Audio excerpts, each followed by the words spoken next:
السلام علیکم دوستوں، یہ 31 دسمبر کی بات ہے اور ہر شام کی طرح یہ بھی ایک خوبصورت شام تھی۔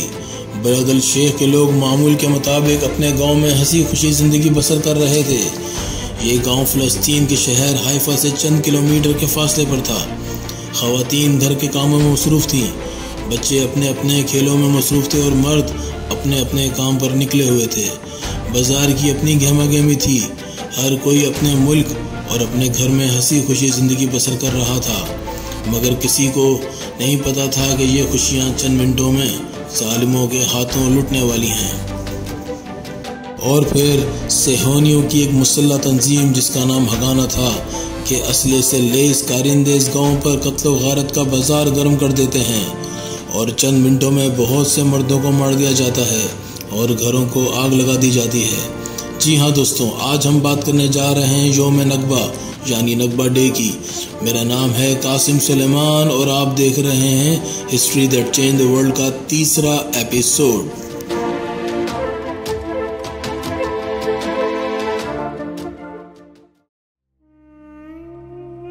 دوستوں، یہ وہ دن تھا جب فلسطین کی معصوم عوام اپنے ہی ملک میں غیر بنیادی گئے تھے، اور یہ وہ موضوع ہے جسے میڈیا پر نہ زیادہ دکھایا جاتا ہے اور نہ زیادہ بتایا جاتا ہے کہ کس طرح صہیونیوں نے اپنے مغرب کا غصہ فلسطین کی معصوم عوام پر نکالا۔ جیسا کہ ہم جانتے ہیں کہ جنگ عظیم اول یعنی ورلڈ وار 1 سے پہلے فلسطین کا علاقہ اوٹومن امپائر یعنی خلافت عثمانیہ کے انڈر آتا تھا، مگر جنگ عظیم اول کے بعد ایک سازش کے تحت برطانیہ کا اس پر ناجائز قبضہ ہو گیا۔ یہاں یہ بات بھی واضح کرتے چلیں کہ ہم اس کو ناجائز قبضہ اس لیے کہہ رہے ہیں کیونکہ برطانیہ نے عربوں سے کیے گئے معاہدے کے برعکس فلسطین پر قبضہ کر لیا تھا، جو ان کے کیے گئے معاہدے کی خلاف ورزی تھی۔ دوستوں، مغرب یا یورپ کی تاریخ مظالم سے بھری پڑی ہے۔ افریقہ سے لے کے موجودہ امریکہ، ایشیا سے لے کر موجودہ آسٹریلیا، شاید کوئی خطہ ایسا ہو جہاں یورپ کے مظالم کے نشانات نہ ہوں۔ اسی طرح یہودیوں کے ساتھ جتنا ظلم یورپ کے خطے میں ہوا ہے، اتنا شاید ہی کہیں اور ہوا ہو۔ ہم تاریخ پر نظر دوڑائیں تو پتہ چلتا ہے کہ چاہے وہ رومن امپائرز ہوں یا 1348 سے لے کے 1350 کے بیچ کا قتل عام، انگلینڈ سے لے کے جرمنی اور فرانس تک، اسپین سے لے کے پرتگال تک، کئی صدیوں پر مبنی یہ ظلم چلتا رہا۔ اس دوران یا تو یہودی مار دیے گئے یا پھر کرسچینٹی میں کنورٹ کر دیے گئے، اور جو بچ گئے ان پر مخصوص لباس پہننے کا حکم صادر کر دیا گیا تاکہ ان کی پہچان ضروری ہو سکے اور ان کو دوسرے درجے کا شہری سمجھا جائے۔ دوستوں، اگر ہم اس ذکر کو مختصر کریں تو اس کی تازہ مثال جرمنی کے نازی دور میں بھی مل جاتی ہے۔ یورپ نے اپنا سارا ظلم کا ملبہ ہٹانے کے لیے ایک سازش کے تحت فلسطین کی عوام سے ان کا ملک اور ان کا گھر چھین کر یہودیوں کو یہاں آباد کر دیا۔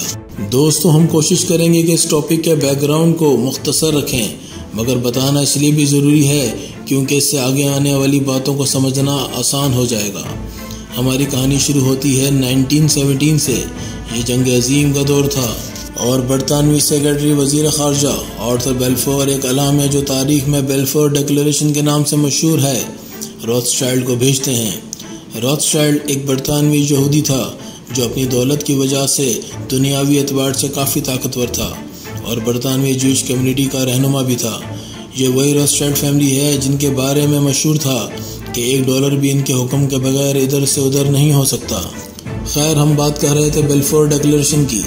اس اعلامیے کا مقصد یہ تھا کہ فلسطین جہاں موجودہ یہودیوں کی تعداد انتہائی کم تھی، وہاں یہودی ریاست کا قیام کیا جائے۔ اس کے لیے ضروری تھا کہ وہاں یہودی آباد کیے جائیں، جس مقصد کو پورا کرنے کے لیے پہلے جنگ عظیم کے بعد برطانیہ اور فرانس نے دھوکے سے فلسطین پر قبضہ کر لیا اور اس طرح فلسطین کو 2 حصوں میں تقسیم کر دیا۔ دوستوں، یہ 1920 کا دور تھا جب یہودیوں کو یہاں لا کر طاقت اور ظلم کے زور پر فلسطینیوں کی زمین پر قابض کیا گیا تھا، جس کے لیے اسلحے سے لیس کئی مسلح تنظیمیں بنائی گئی تھیں، جس میں ہگانا کا نام سب سے نمایاں تھا۔ ان مسلح تنظیموں کے ظلم کے سہارے صہیونیوں کی آبادی کو وقت کے ساتھ ساتھ بڑھایا گیا۔ دوستوں، ویسے تو ہمیں کہانی 1922 سے شروع کرنی چاہیے جب فلسطین کی نہتی عوام نے ایک ساتھ دو طاقتوں یعنی برطانوی سامراج اور صہیونی تنظیموں سے ایک ساتھ ایک وقت میں مقابلہ کیا۔ مگر دوستوں، اس وقت ہمارا ٹاپک یوم نکبہ ہے، تو ہم کوشش کریں گے کہ ہم مختصر بیک گراؤنڈ کے بعد نکبہ کے واقعے کو زیادہ اجاگر کریں۔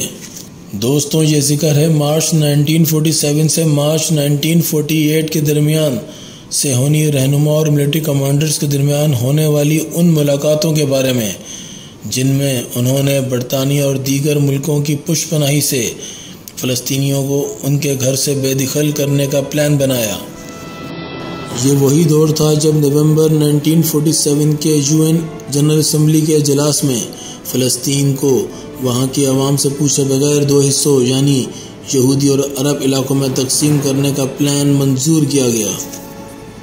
یہاں یہ بات بھی یاد رہے کہ اس وقت یہودیوں کی آبادی فلسطین میں بہت تھوڑی تھی، جن میں سے زیادہ تر یورپ سے ہجرت کر کے فلسطین پناہ لینے آئے تھے، یعنی کہ یہ لوگ فلسطینی نہیں تھے بلکہ روسی، برطانوی، فرانسیسی، پولش، اسپانوی، اطالوی اور دوسرے الگ ملکوں سے تھے۔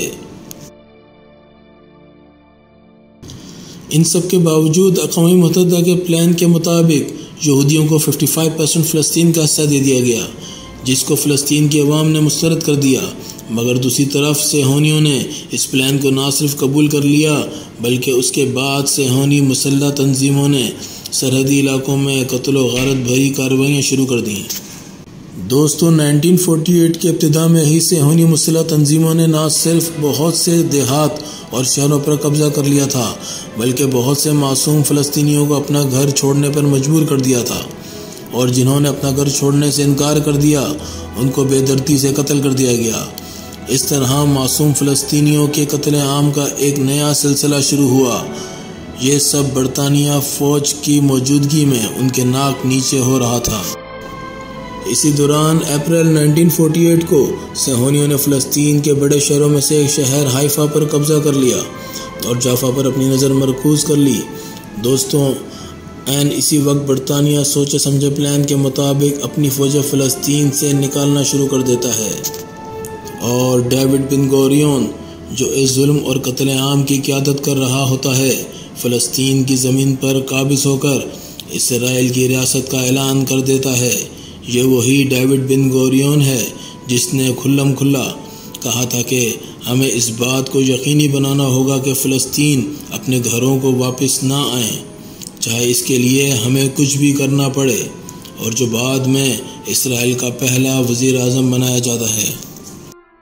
صہیونی ریاست کی چوتھی اور واحد خاتون وزیر اعظم گولڈ میئر اپنا آنکھ دیکھا حال بیان کرتے ہوئے کہتی ہیں کہ فلسطینی عوام اپنا گھر اور سامان اتنی بوکھلاہٹ میں چھوڑ کر بھاگے تھے کہ جو کھانا وہ کھا رہے تھے اور بچے جن کھلونوں سے کھیل رہے تھے وہ ویسے ہی رکھے تھے جیسے ان کے استعمال میں تھے۔ اس طرح راتوں رات فلسطینیوں کو اپنے ہی وطن سے بے وطن کر دیا جاتا ہے۔ اس کے باوجود دنیا کی ستم ظریفی دیکھیں کہ دو بڑی عالمی طاقتیں روس اور امریکہ فوراً اسرائیل کو تسلیم کر لیتی ہیں۔ دوستوں، اسی دوران ایک اور افسوسناک واقعہ رونما ہوتا ہے۔ ہوتا کچھ یوں ہے کہ اقوام متحدہ ایک سویڈش رہنما فوگ برناڈوٹ سے ثالثی کے لیے کہتی ہے۔ فوگ برناڈوٹ فلسطینی عوام پر ہونے والے مظالم پر تشویش کا اظہار کرتے ہیں اور پوری کوشش کرتے ہیں کہ کسی طرح خطے میں امن لایا جائے، مگر سپٹمبر 1948 کو صہیونی مسلح تنظیموں کی جانب سے ان کا بھی قتل عام کر دیا جاتا ہے۔ جس عالمی سازش کے تحت یہ سب ہو رہا تھا، انہوں نے فوگ برناڈوٹ کے قتل کے بعد ان کی جگہ امریکن ڈیپٹی رالف بنچ کو ثالثی کے لیے مقرر کر دیا۔ یہ ایک ایسی ثالثی تھی جس کا فیصلہ پہلے ہی ہو چکا تھا، اور پھر وہی ہوا جس کا خدشہ تھا۔